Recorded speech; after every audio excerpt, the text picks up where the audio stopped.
ستي قالت لي قليل الأصل لا تعاتبه ولا تلومه، ده زي البقعة لا بيطلع بربسه ولا بقومه.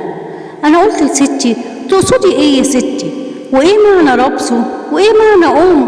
ستي قالت لي دول اسم نوعين لمسحوق غسيل كنا بنغسل بيهم زمان. أنا قلت لستي طب فهميني معنى كلامك أوام. ستي قالت لي يعني قليل الأصل لا ينفع معاه لوم ولا عتاب، ومعرفته تجيب العذاب، وهقول لك الأسباب. أنا قلت لستي قوليلي يا ستي إزاي أعرفه بسرعة أوام. ستي قالت لي أول هام يقول في وشك أحلى كلام، وإنك بطل فارس همام، ولما يتكلم مع حد تاني عنك يقول إن أنت ضعيف جبان. وتاني هام إنك تأمنه على حياتك وسرك ومالك وتلاقيه لكل شيء خان.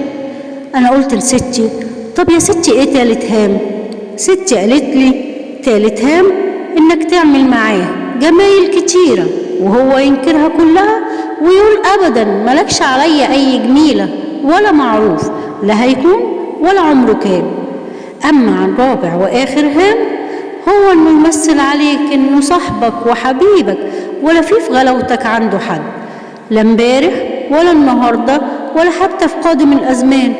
ولما يجي موقف الشد عليك ويشد تلاقيه يبني بينك وبينه ألف سد، وبعدها يختفي وانت وحدك تعاني الحزن والخذلان. أنا قلت لستي تسلميلي يا ستي، أنا كده عرفته تمام. مع تحياتي لكم، كنت معكم حكم وأمثال منال.